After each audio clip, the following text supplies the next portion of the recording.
Bards in D&D tend to have a bit of a jokey reputation due to their portrayal in a lot of memes as the character that just does a lot of seduction and tends to get the party into a lot of trouble.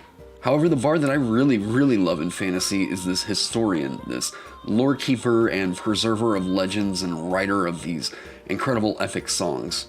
I think the most popular character that really gets this kind of concept across is probably Kvothe from the Kingkiller Chronicles by Patrick Rothfuss.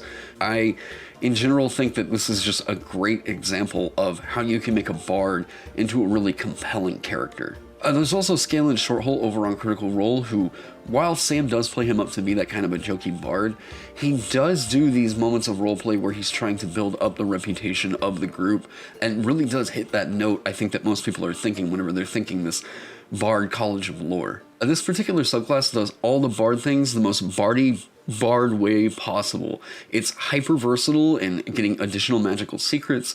It has more bonus proficiencies, actually the same number that you get with the base class, and then it directly enhances ways that you can use your Bardic Inspiration to allow for a more flexible bard. So let's go over into D&D Beyond and take a look at the Bard College of Lore. Bards in the College of Lore know something about most things, collecting bits of knowledge from sources as diverse as scholarly tomes and peasant tales. Whether singing folk ballads in taverns or elaborate compositions in royal courts, these bards use their gifts to hold audiences spellbound. When the applause dies down, the audience members might find themselves questioning everything they held to be true, from their faith in the priesthood of the local temple to the loyalty to the king. The loyalty of these bards lies in the pursuit of beauty and truth, not in fealty to a monarch or following the tenets of a deity. A noble who keeps such a bard as a herald or advisor knows that the bard would rather be honest than politic. The college's members gather in libraries and sometimes in actual colleges, complete with classrooms and dormitories, to share their lore with one another. They also meet at festivals or affairs of state, where they can expose corruption, unravel lies, and poke fun at self-important figures of authority. So starting out, you get bonus proficiencies at 3rd level where you just get proficiency with 3 skills of your choice. Not too many character options are giving you A, 3 proficiencies right here at 3rd level, and then B, them being 3 skills of your choice. This is already enhancing what the bard's capable of doing. Bonus proficiencies, skill checks are coming into play at all tiers of play, so this feature is of course purple. Cutting words, also at 3rd level, you learn how to use your wit to distract, confuse, and otherwise sap the confidence and competence of others. When a creature that you can see within 60 feet of you makes an attack roll, an ability check, or a damage roll, you can use your reaction to expend one of your uses of Bardic Inspiration, rolling a Bardic Inspiration die and subtracting the number rolled from the creature's roll. You can choose to use this feature after the creature makes its roll, but before the DM determines whether the attack roll or ability check succeeds or fails, or before the creature deals its damage. The creature is immune if it can't hear you, or if it's immune to being charmed. So this last part of it, I think that in later tiers of play, that's not going to be incredibly effective. If it's immune to being charmed, there are a lot of creatures beyond 9th level that have that immunity. So cutting words, it's just a more flexible way for you to use your Bardic Inspiration. There are other ways in which you can use it, and whenever this does work, I think it's a very impactful use.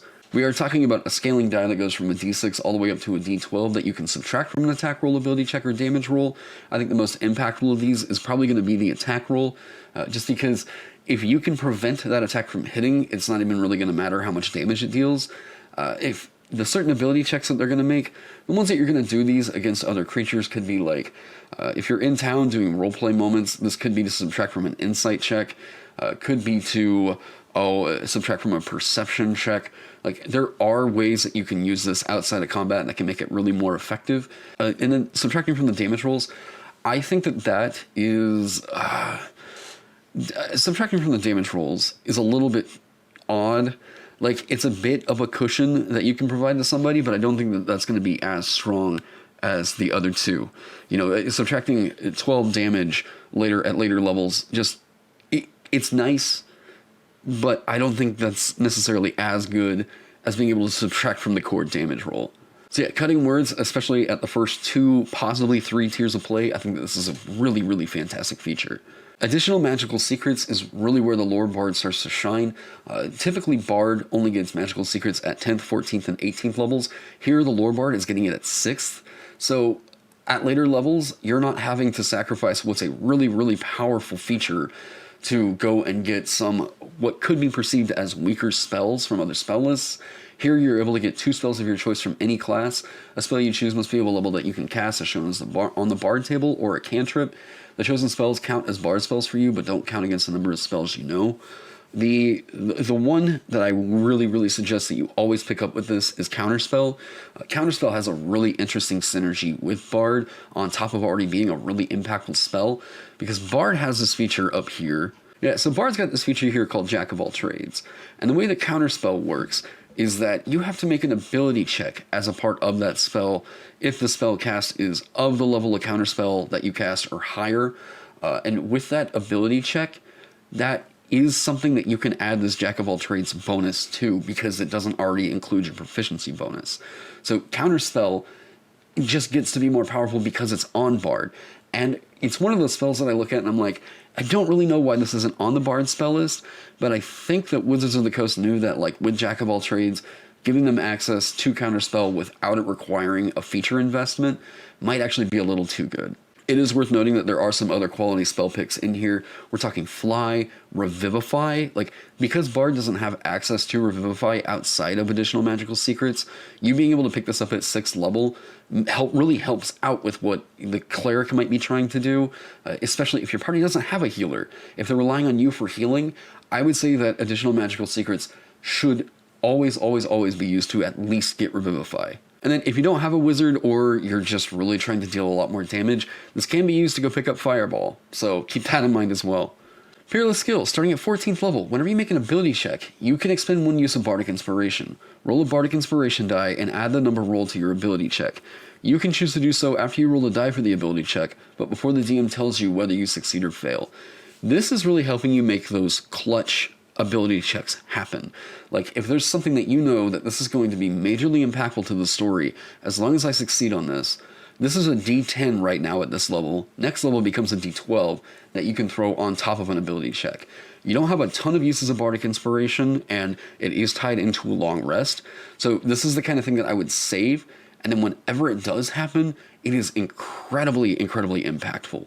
Like, we're talking about an average roll of 5.5. Immediately next level, it's 6.5. So being able to add that to this ability check is just incredible.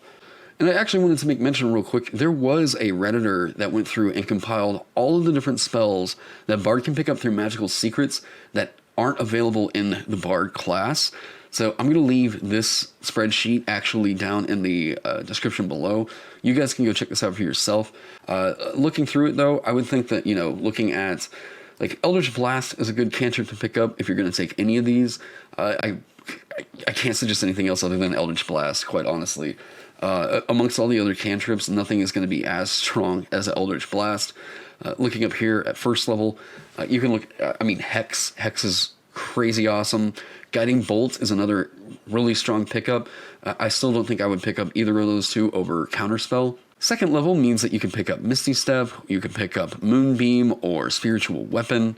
In here for the 3rd level spells, there's Animate Dead that you can take if you want to make that, like, Dirge kind of necromantic bard. Aura of Vitality should definitely not be missed if you're going for a heal bard. Counterspell should just always be the insta pickup. Fly, Fireball, Haste, there's just so much available to you with just this feature alone. So yeah, that is College of Lore. This is absolutely an S tier for me. This is the most versatile subclass absolutely in the game. This is something incredibly unique that it contributes to its, like, base class. It does all the things that the base class does, except enhanced, and also enhanced at earlier levels. Like, you get additional magical secrets with the Bard at 10th level. Getting this at 6th level frees up a lot of the 3rd level picks that, like, the 3rd level spells that you might pick with your 10th level feature. So additional magical secrets, it does something so good for the Bard identity. So yeah, that is going to be it for the Bard College of Lore. Let me know what you guys think down in the comment section below. If you're new to my channel, I do a lot of D&D related content, different subclass reviews, homebrew reviews, things like that. So if that sounds like something that would interest you, why not go ahead and subscribe to my channel? Guys, I thank you so much for being here. I hope you all are staying safe, staying healthy, and I can't wait to see you in the next one.